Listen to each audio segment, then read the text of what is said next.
The head of the Vatican's Pontifical Academy for Life offers what seemed to be an endorsement of assisted suicide, but later clarified his comments. Why the confusion?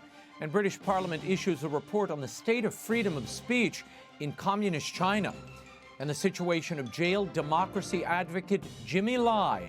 But is the world listening? President Emeritus of the Acton Institute, Father Robert Sirico, is here with analysis and to talk about his new film, The Hong Konger, Jimmy Lai's extraordinary struggle for freedom. And the Pope is now allowing lay people to vote at the upcoming Synod of Bishops. What does this precedent mean? The Papal Posse, Father Gerald Murray and Robert Arroyo, are here to react. The World Over begins right now.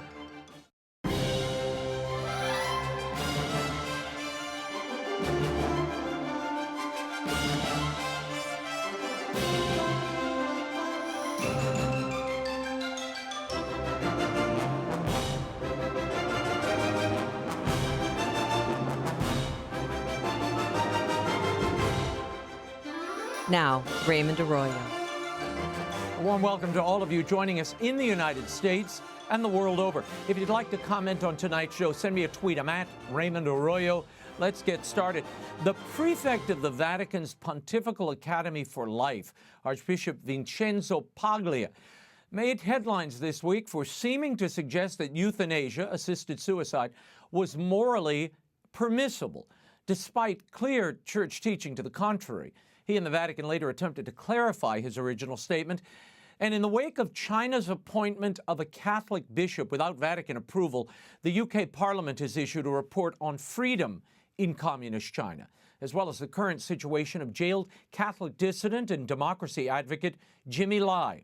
Here with analysis of all of this and more is the President Emeritus of the Acton Institute and executive producer of the amazing documentary, The Hong Konger, Jimmy Lai's extraordinary struggle for freedom. Please welcome back to the program our friend, Father Robert Sirico. Father, thanks for being with us.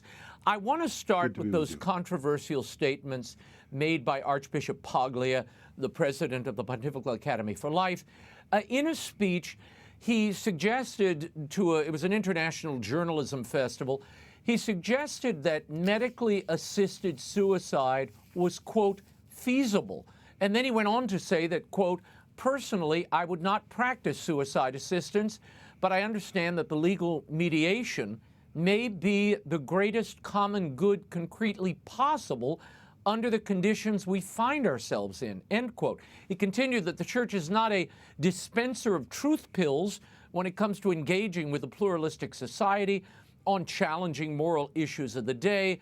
And then he said theological thought evolves in history, in dialogue with the magisterium and the experience of the people of God, in a dynamic mutual enrichment between believers and non-believers. There is a relationship of mutual learning, end quote. Father Sirico, your reaction first to Paglia's statements, and how is this coming from the president of the Pontifical Academy for Life?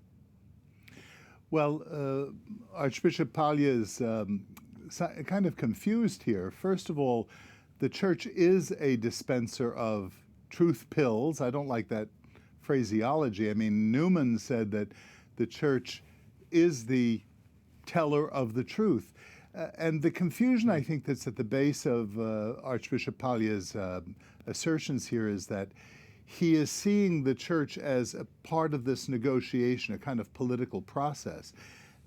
There's a determination, there's an obligation of Catholic politicians and legislators to be involved in those kinds of negotiations, but that's not the role of the Church. What the Church has to do is serenely proclaim the truth of the dignity of the human person, who ought never to have his or her life taken from him or her.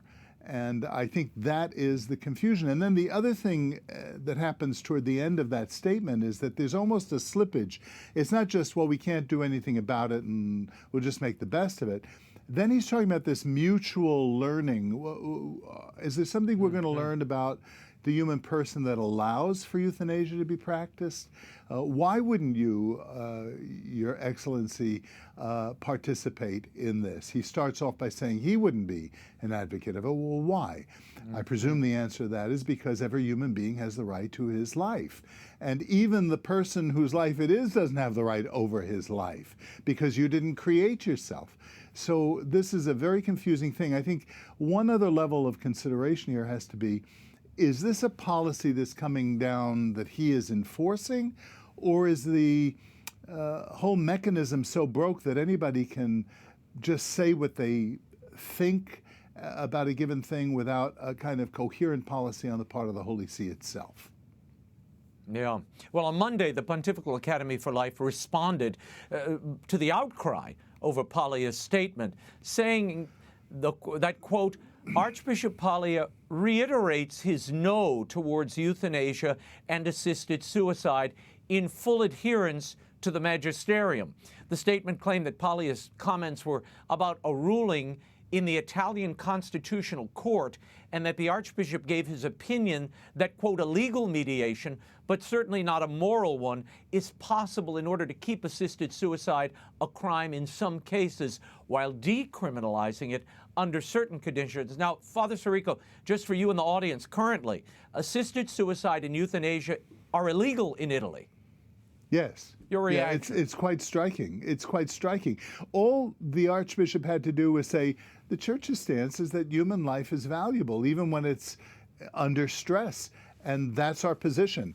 The politicians can deal with the feasibility of a particular piece of legislation. That's not his role as the president of the Pontifical Council for Life.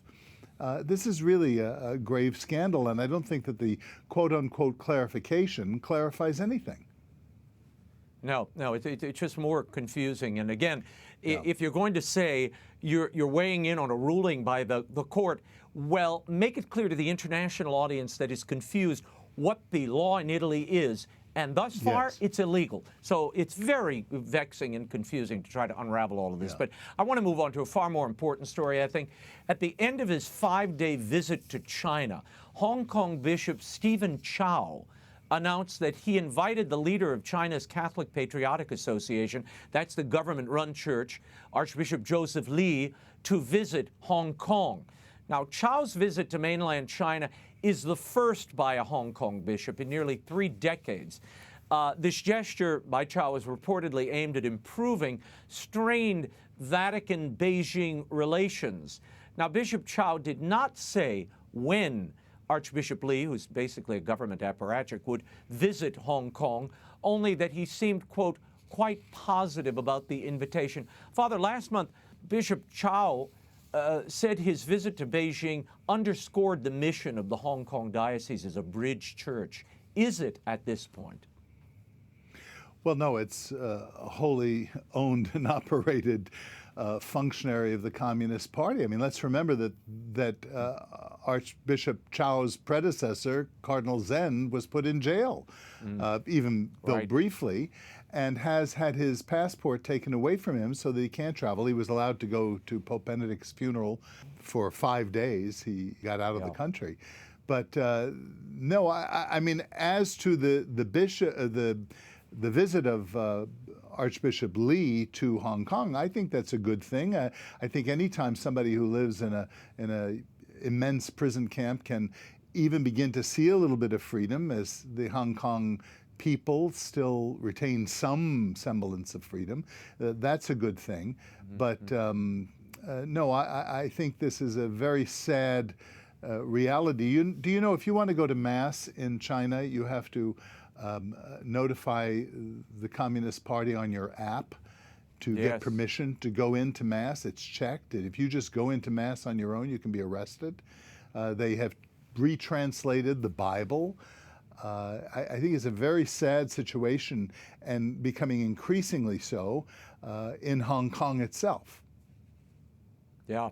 What do you make of this invitation by Bishop Chow to the head of the Catholic Patriotic Association, and that this invitation could somehow improve Vatican-China relations? I mean, the Chinese government already runs the whole show, even in Hong Kong, Right. and they're now meddling in the appointment of bishops, which we'll get to in a moment.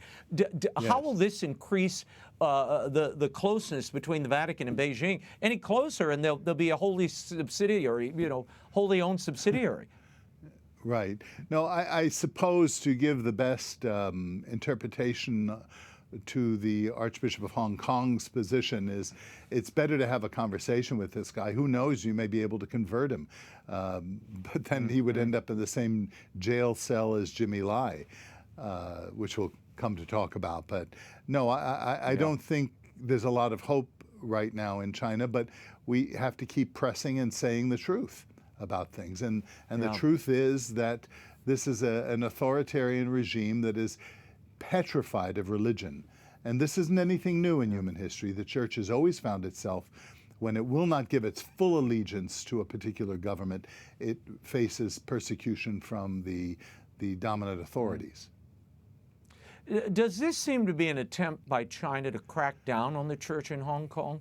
I mean, this visit, and tell us what the situation is there from the folks you've been talking to.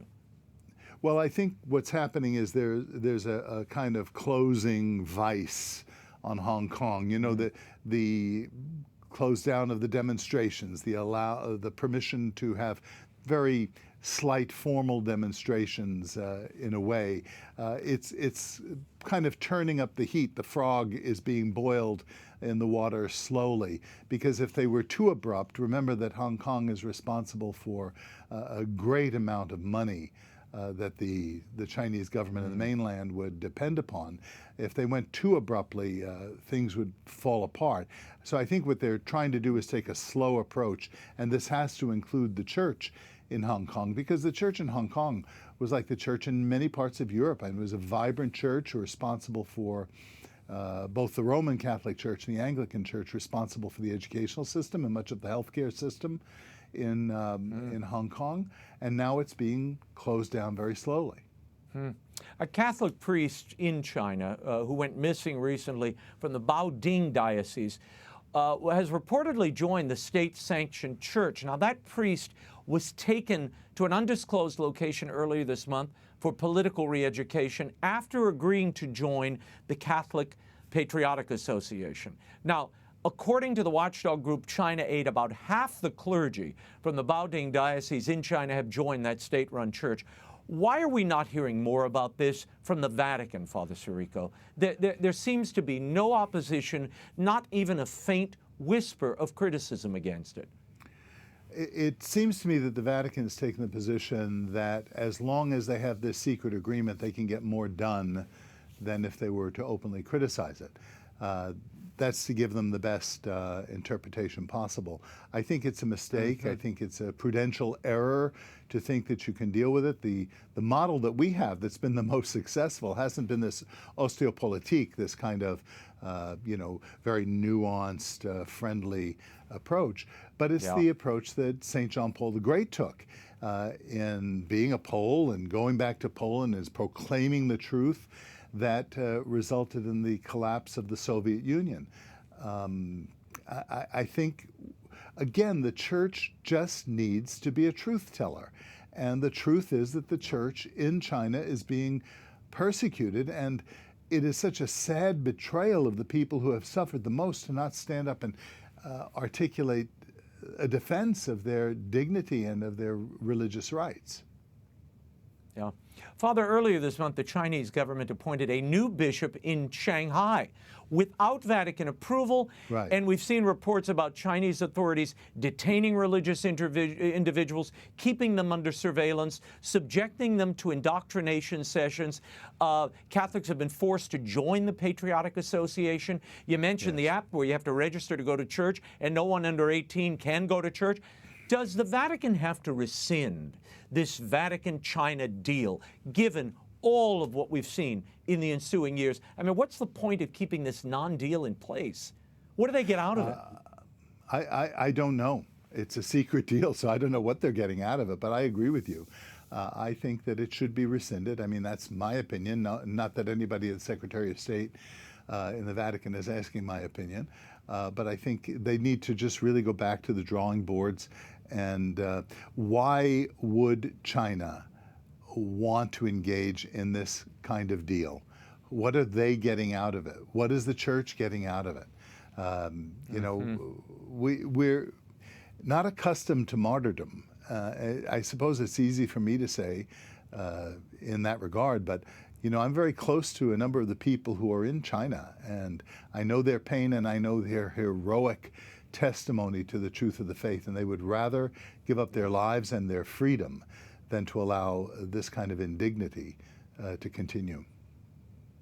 Yeah, it's remarkable, and I agree with you. I don't understand it, but history will not be kind to this agreement or what it has wrought. No. I want to move on to the Acton Institute's powerful documentary about Jimmy Lai, one of those people imprisoned. It's called The Hong Konger, Jimmy Lai's extraordinary struggle for freedom. And the movie is available now at freejimmylai.com. Since its public release last week, I know it's gained over 600,000 views across all available languages, over 4 million hits on social media. How did this project come to be, Father? Why did you all initiate this? Well, it really is very personal. I know Jimmy Lai. I've known him for over 25 years. I've been in his home and in Hong Kong and Taiwan. We spent a wonderful holiday together in Rome, where we met with now Cardinal Farrell, who was at the Secretary of State's office. We went to Pompeii, and you know, I know this family, and he, that is Jimmy, expected something like this to happen. And what is so salient about this story is that this man, Jimmy Lai, a billionaire who has homes all over the world, could have at any time prior to his arrest have simply left. He's a British citizen, has a British passport, could have left.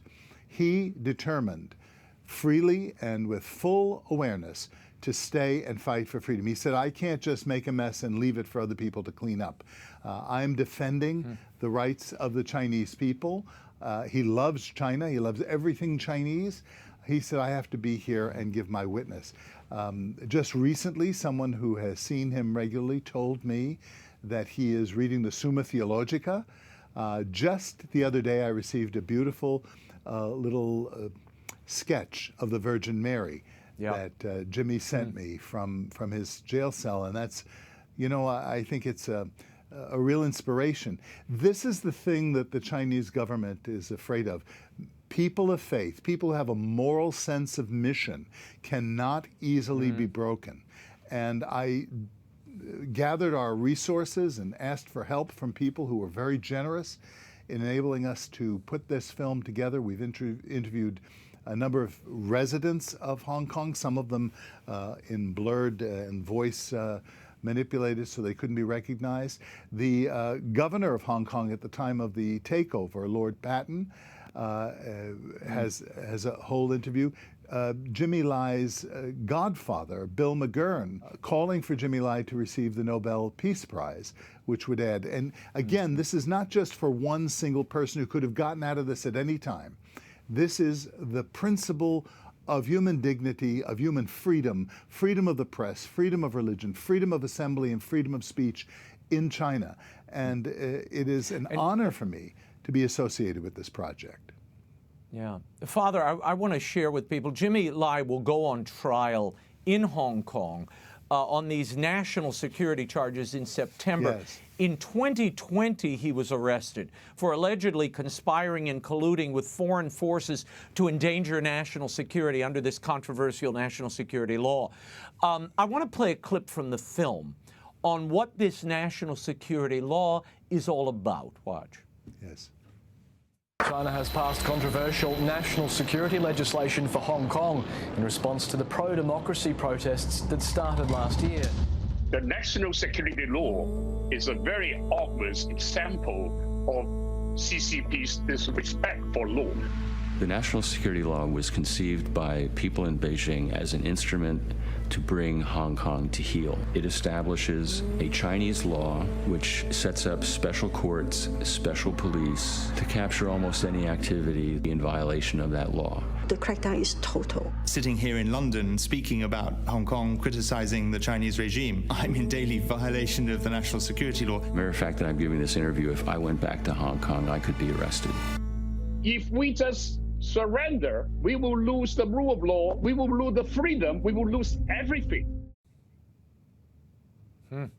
What is the long-term effect of that national security law on Hong Kong? And are there more Jimmy Lais in Hong Kong willing to fight for their freedom, Father? Well, the long-term effect of that may be very practical, because business people need to understand that if they're doing regular transactions in Hong Kong, they come under this law. So if for whatever reason the communists want to arrest them, they can be arrested, tried, and even perhaps extradited to the mainland.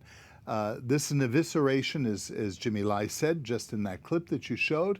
It's a denial of the rule of law in Hong Kong. So I think it's very dangerous. There are other people in various ways speaking out. You know, Jimmy is only one of a number of others who have spoken out, who are in jail as well. I think the hostility directed at Jimmy by the Communist Party is directed at him precisely because he's seen as the ringleader, the inspiration, the band leader of the whole thing, and that's why they're using him as an example. Pray that you know, they have denied the right of him to have a British lawyer represent him, and I pray that they don't transfer him to the mainland, where he will disappear from even what semblance of openness that we have with people who are at least now able to visit him. I want to play another clip. Now, this one concerns the dilemma the West faces, being able to defend Hong Kong while dealing with China. Watch this. A China that does not respect the right of its people will not respect the right of its neighbors. That is the trouble we are facing. Our guys on Wall Street are not helping the cause of freedom. We've certainly allowed our economies to become too enmeshed. Any company who bow down to China just for profit, that will hurt the dignity of American people. Later in the documentary, you point out, Father, that the West has to stand by the principles of free enterprise and true freedom, even if it costs them something in the marketplace. Is the West willing to do that? And how enmeshed is the Chinese economy with the United States and Europe at this point?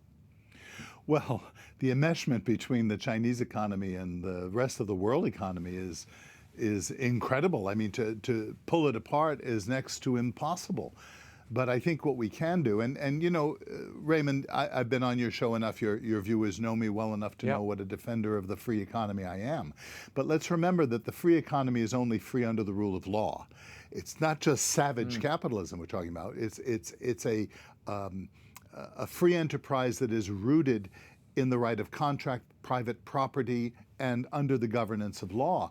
And when China wants to have a free economy without law, then we have a very dangerous situation. And everyone who engages in enterprise with China, or with Hong Kong even, is risking their own goods and services, which can be confiscated at any time, and even, as has already been pointed out, even their personal freedom, if the whim should strike the rulers of the Communist Party.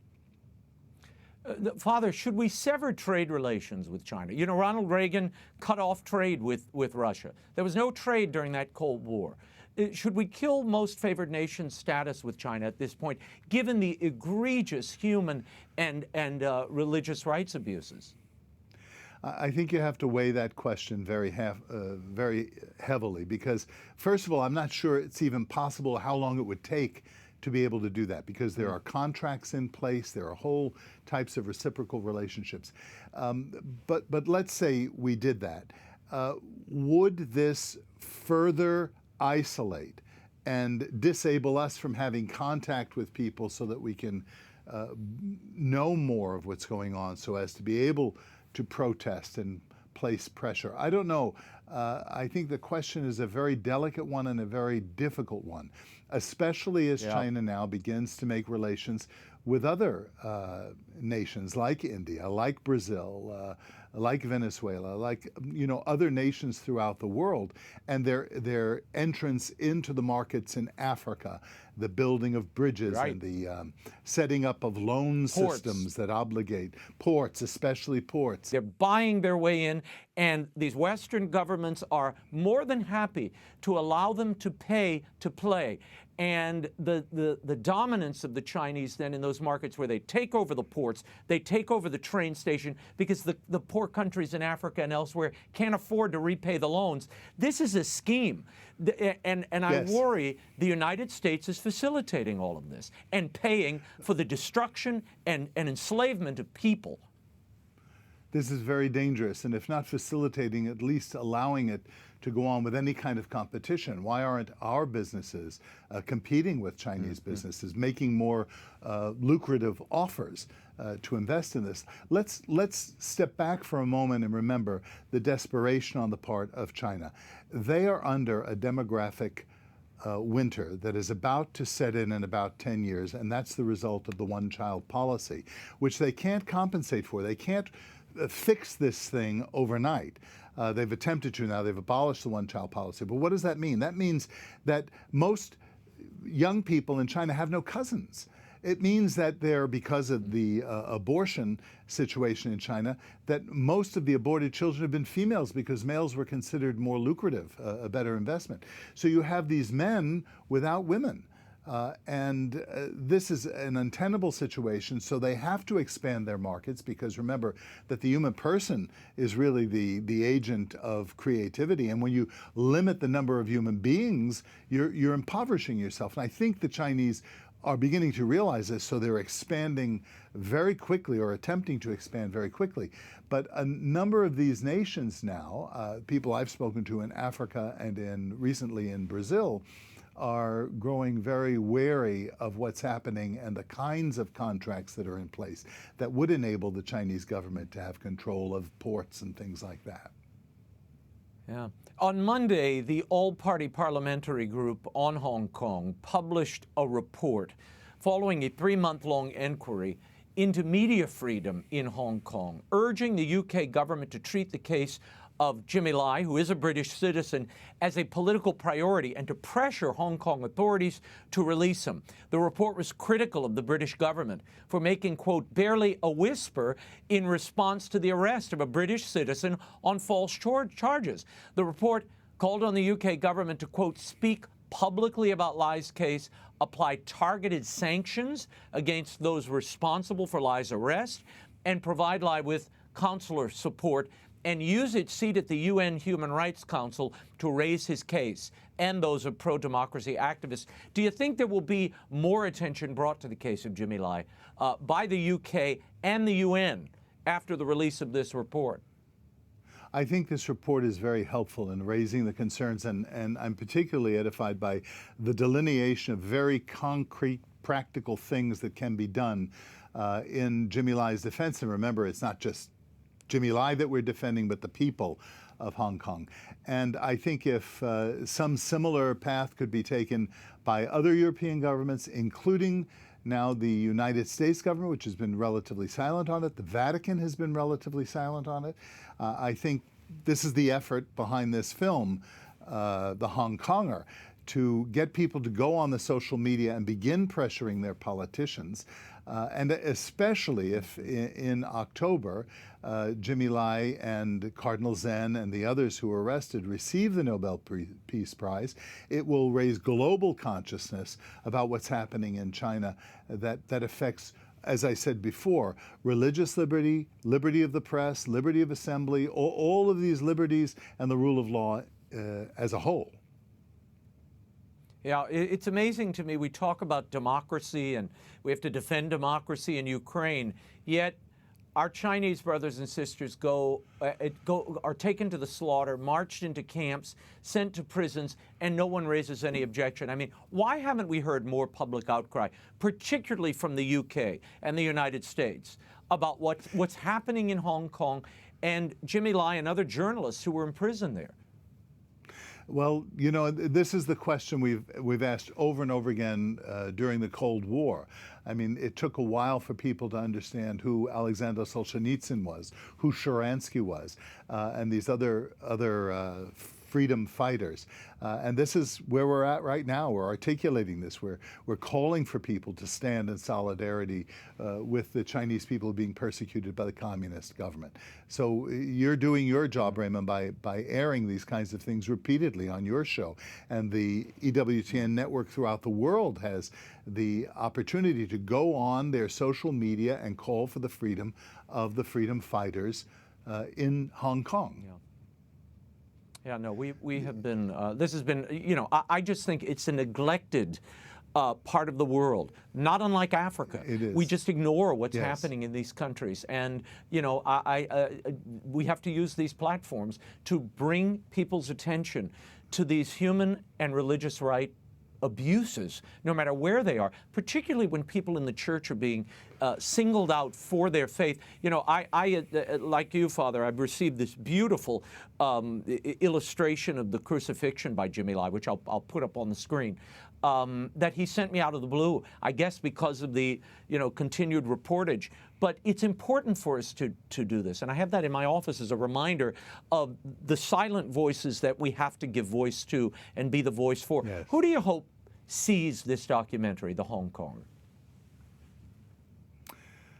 I would love for people in the Vatican to see it and to take it seriously. I would love for people in mainland China to see it, to see the love. I mean, you know, this is an argument not against the Chinese people. They're resilient people, they're creative people. China's experiment with human and economic freedom over the last 30 years has been nothing short of astounding. We only wish more of that. It would be wonderful if we had a global economy where we're interdependent, where the division of labor is diverse. I believe that trade with other people breaks down prejudices. And it may very well be that part of the silence is just that people don't know, or maybe they have innate prejudices against Asian people. I think these are the kinds of things that can be broken down so that we can have a mutual prosperity, that we can enrich each other. I hope the people of China will see this documentary. Yeah. Well, I hope everybody takes a peek at it. It's called The Hong Konger, Jimmy Lai's extraordinary struggle for freedom, from executive producer Father Robert Sirico and the Acton Institute. It's available now at freejimmylai.com. You should take a look at it. Father Sirico, thank you for being here, and God bless Jimmy Lai. Thank you, Raymond. And all those imprisoned for their faith and for their impulse to freedom. Thank you. Yes, thank you. Rome journalist Diane Montagna reports this week that significant procedural changes are underway at the Synod of Bishops and who can participate. Now, greater lay involvement is apparently on the way for the October meeting, including the right to vote on doctrine and practice. But what will that change mean? And there's a document in the works from the Dicastery for the Laity, Family, and Life directed at divorced and remarried Catholics. So I thought we'd bring the papal posse in. Editor-in-Chief of thecatholicthing.org, Robert Royal, and canon lawyer and priest of the Archdiocese of New York, Father Gerald Murray, all here in New York to help us make sense of it all. Gentlemen, thank you for being here. I want to start with the procedural changes I mentioned a moment ago. Now, this will govern who can not only participate but vote at this Synod of Bishops, or alleged Synod of Bishops. Earlier this week, Diane Montagna reported that 10 consecrated clerics will be replaced by laymen and women. Auditors will be replaced by 70 non-bishops to be chosen by Pope Francis. Here's an excerpt of the document from the Secretary General of the Synod. It says, first modification, the 10 clerics belonging to the Institutes of Consecrated Life elected by the Superiors General are no longer present. They have been replaced by 5 women religious and 5 men religious belonging to institutes of consecrated life. As members, they have the right to vote. Second modification, there are no longer auditors. Instead, an additional 70 non-bishop members have been added who represent various groupings of the faithful of the people of God. Father Jerry, I want to start with you about, again, these people are going to be chosen by the Pope, the 70 apparently voting members now, they're non-auditors. This was supposed to be a synod of bishops, but it seems the bishops are being replaced. Well, the Vatican has done things now which means that the Synod of Bishops no longer exists. It's now the Synod of Bishops plus other baptized people. And the reason I say that is because in the past, the Synod of Bishops consisted only of bishops and then a few members of religious orders, but those members had to be ordained priests. So what happened? Now the Pope is saying lay people, deacons, men and women religious, priests even can now all be equal members of the Synod. This is a profound revolution, even though the people in charge are denying. It is a revolution.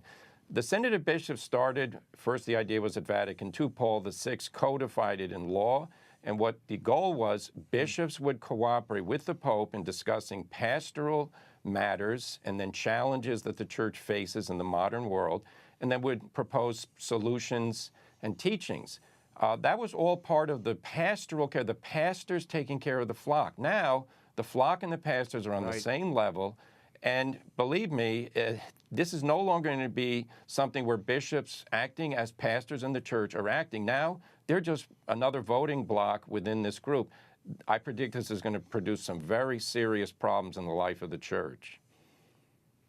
Bob, according to the document, this modification of a constitution that Pope Francis himself released, Pope Francis will choose these 70 auditors from among a list of 140. 50% are required to be women, and young people will be prominently featured. Your reaction to this, setting quotas, and what will this achieve? What will this accomplish?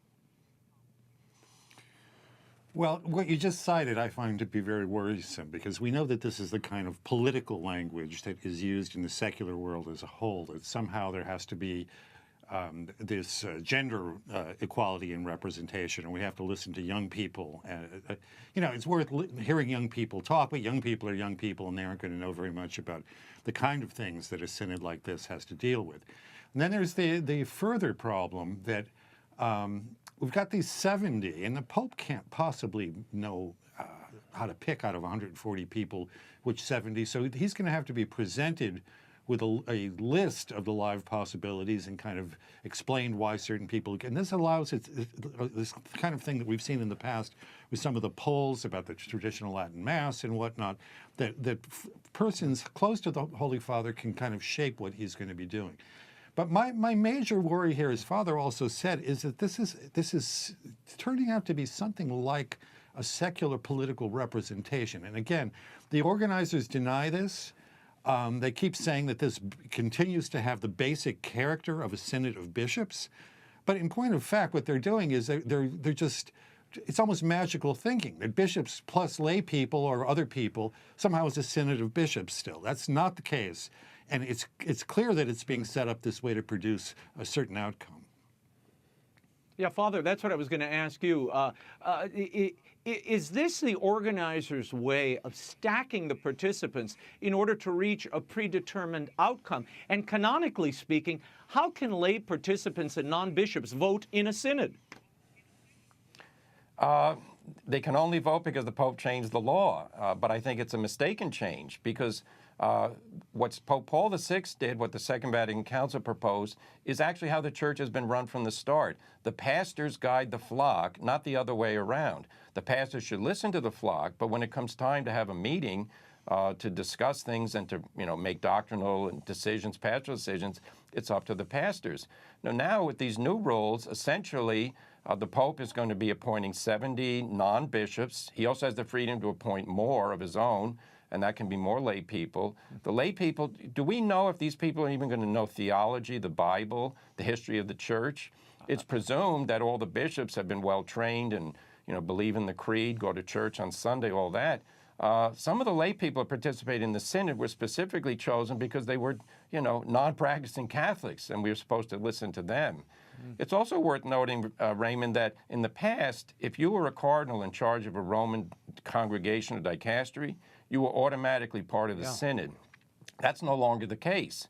So now what we have is selective people are going to be telling all the rest of the church what they need to do, even though they may be simply, a relatively uneducated layman who has no idea really of the theology of the church. Yeah, no, this is, I have to tell you, when I read this, we weren't going to do this segment. When I read this, I thought we have to respond this week and take a deep dive into this because it is critically important. How do these changes, and I'll ask both of you this, how do these changes comport with Pope Francis's previous assertion, and he said it for many years, that this synod is not a parliament? Bob, I'll let you start. Yeah, well, the fact that you even have to deny this it shows that there's a danger or a presumption that is what's going to be happening. And when you put out a message like saying we need to have 50% men, 50% women, young people, et cetera, these kind of secular categories, what we really want are the people who are the best, as we do in the secular world as well. We want the people who are the best representatives of thinking, of practice, of pastoral activity in every possible sector of what the church actually is. And instead, we kind of see it drifting in that direction, and the denial itself shows you that they know that some people feel that this is becoming something very much like, if not a parliament, the beginning or an opening of a kind of a democratic process. That obviously cannot happen in the church, and especially cannot happen at a time like this when we have so much dissent within the church that we're going to see a battle royal, if I can put it that way, inside the Synod Hall. And that's not going to be good for anyone. Well, but Father Jerry, it might be permissible if the Pope decrees that it's permissible. I mean, that's what I keep hearing from people. They're like, wait a minute, so you don't trust Pope Francis to pick the 70 people who can vote, the 70 laymen? And I'll throw that question to you. Sure. Well, I'm sure the Pope's going to make the best choice possible that he considers, so I can't question that. But I can certainly say, why do we have lay people here even in the first place, Holy Father? It's not the role of lay people to replace bishops in guiding the church. If you want to have a council of lay people to advise you, to advise the rest of us about what the church should do, start that kind of council. But don't put them in a meeting of bishops and say, now you have to equal vote to bishops and you get to do what you want.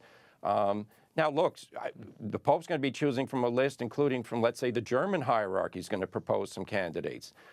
I know what's going to happen here. Check me back next October. Some layperson is going to get up and say, we need to ordain women, we need to allow contraception, we need to have divorced and remarried people receiving communion, we need to welcome homosexual couples into the church and bless their unions. This is all going to be said either in the Synod Hall or out in front of the microphones on the sidewalk. And then people are going to say, oh, by the way, I was invited here by the Pope, and I think the Pope, I'm going to speak truth to power. This is setting up basically a revolutionary argument, which is basically not what the church needs and should never happen. Yeah. Well, and look, we already have progressive bishops and cardinals already going out there and trying to set the table for this synod about female ordination and relaxing the church teaching on certain sexual practices. So what we're really considering here, what we're about to embark on this fall, is truly a democratic process of voting up or down Catholic doctrine and Catholic process. This is more like American Idol or the Anglican General Synod. Am I wrong on that? Is that where this is tending?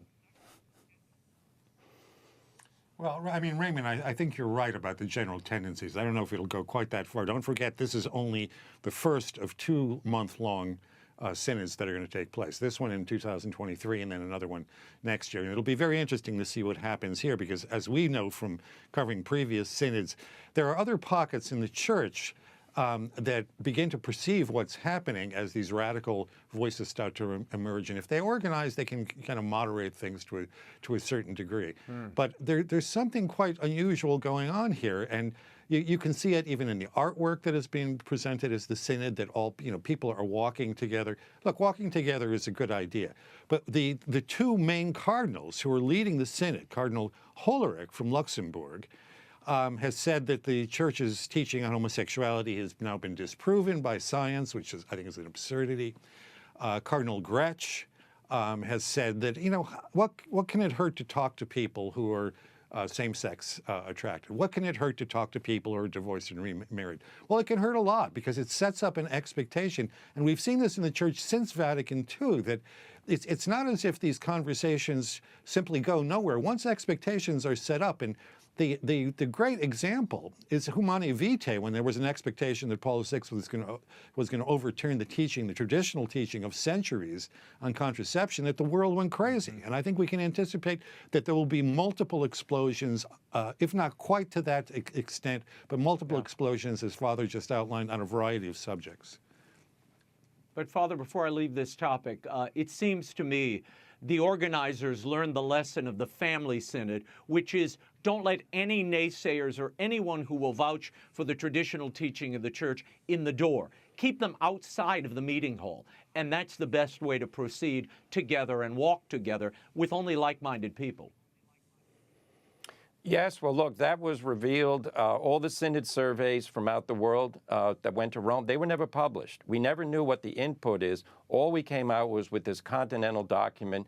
Now we're waiting for the Instrumentum Laboris.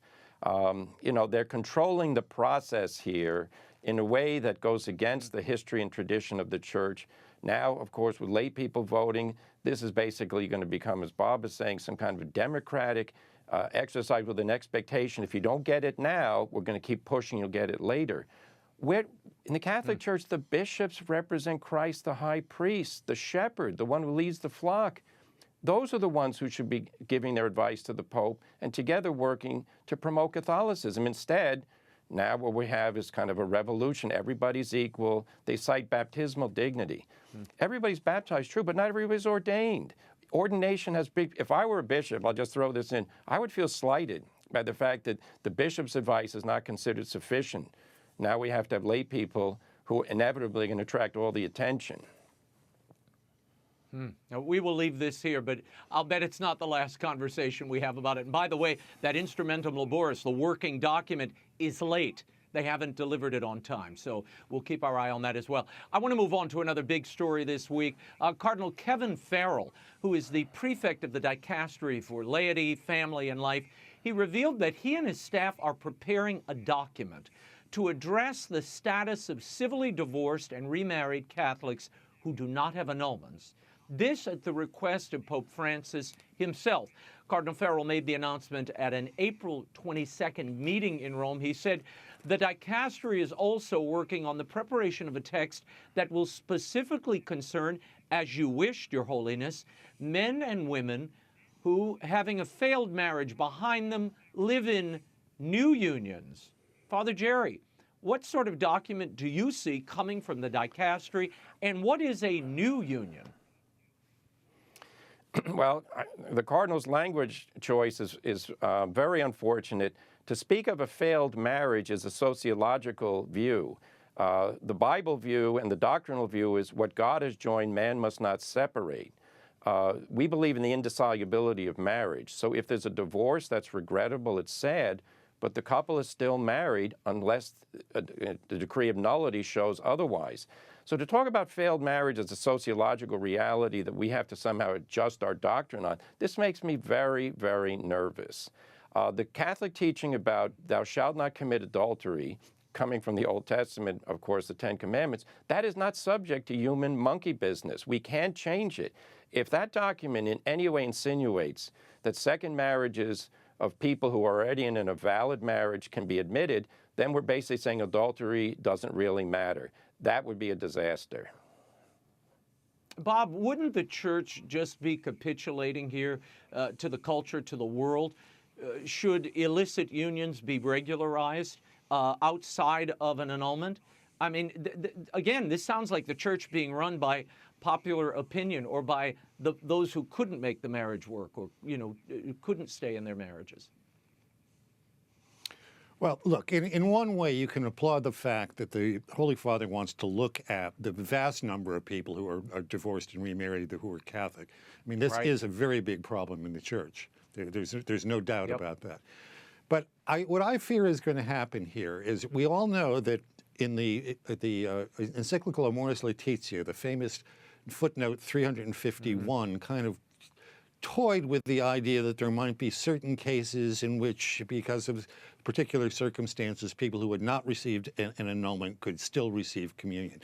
I think that this is going to be a much more explicit expression of what the Holy Father skirted, and we know that later he wrote a letter to the Argentinian bishops and told them that that in fact they could allow people who were in these irregular unions to receive communion. But I think it seems to me that this is going to be inevitable. Why even write a document like this unless you're going to overturn what is a long-standing teaching? If you can't get an annulment that has been carefully looked at by a proper tribunal these days, there must be some real impediment there to you're not getting the annulment. And either at that point, I don't want to be cruel about this, but I think at that point you have to decide whether you're a Catholic or whether you're a person who prefers an irregular union. And it's a hard choice. We all know people who are in these circumstances. But we have our Lord's own words that a man leaving his wife or a woman leaving her husband is committing adultery, as Father says. So that term is in play where there is going to be a so-called second union. And I don't think there's any getting around. I don't care how many scripture scholars, theologians you bring in to try to massage those passages. Those have to be regarded as Jesus' own words and regulating these situations. Okay, moving on, and I wish we had more time for this topic because I have to get this in. An Anglican liturgy was permitted on April 18th at the Basilica of St. John Lateran in Rome. Now, this is the Pope's Cathedral. This is the first church, really, of the Pope. An Anglican communion service was conducted in violation of Vatican rules. My question is, Father Jerry, what happened here, and why would an Anglican delegation have been permitted to hold a service like this at St. John Lateran in the first place? Well, a number of things. It was a mistake for permission to be given because it violated the ecumenical rules. The Anglicans have places where they can have their liturgy in their own churches in Rome. That's where they should have gone. It was a provocation by the part of the Anglicans to try to even ask to celebrate their liturgy in the Pope's own basilica. They were obviously trying to make a point that they consider themselves equal to the Catholics, so therefore we want to use a Catholic church. Objectively speaking, the Anglican ministers are not ordained priests, even though they claim such, because that's already been determined. Pope Leo XIII, Apostolicae Curiae, issued a document saying that Anglican orders are absolutely null and utterly void.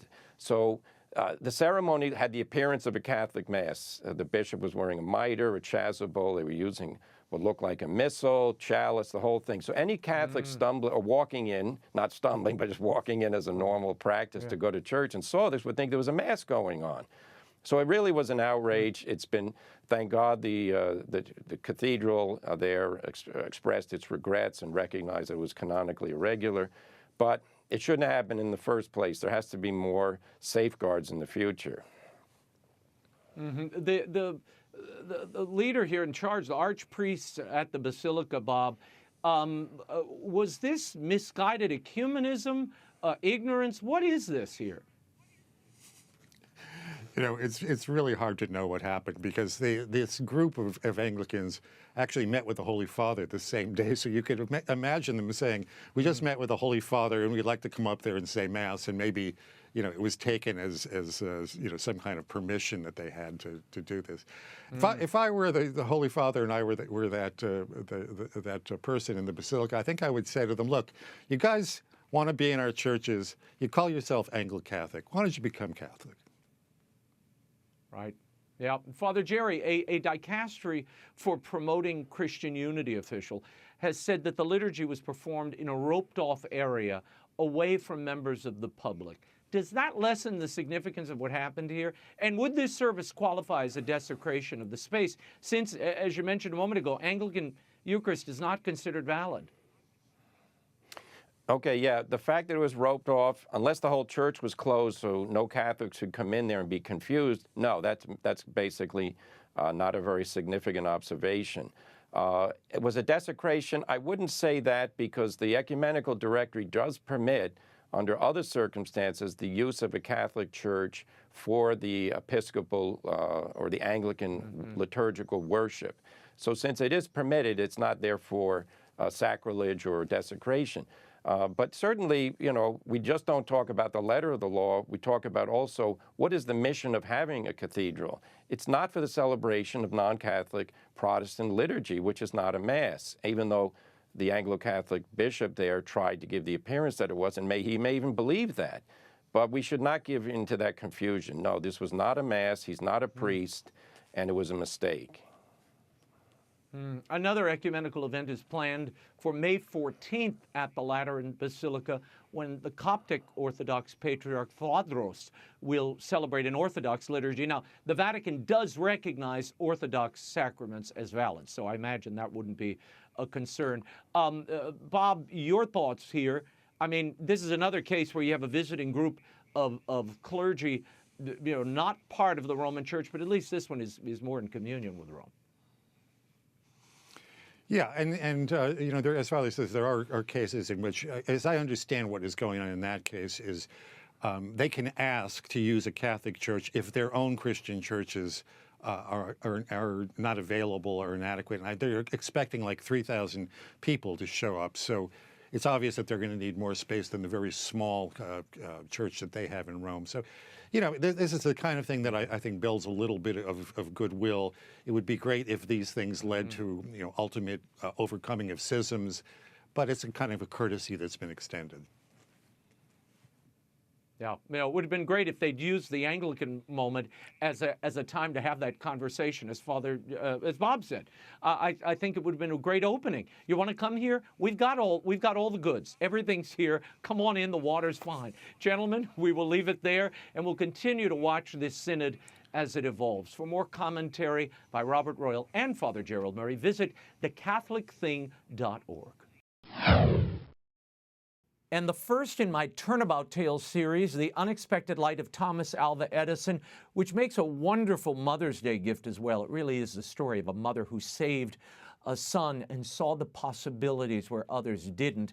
It's available at bookstores everywhere and online, and I have an incredible stop coming up on the book tour. I'll be at the Barnes & Noble in Brentwood, Tennessee, at the Cool Springs Barnes & Noble on Saturday, May 6th. All the details are at RaymondArroyo.com. And of course, you can get the book from the EWTN catalog as well. That is all the time we have for now. Be sure to catch us next week. Until then, we'll be scouting the world over for all that is seen and unseen.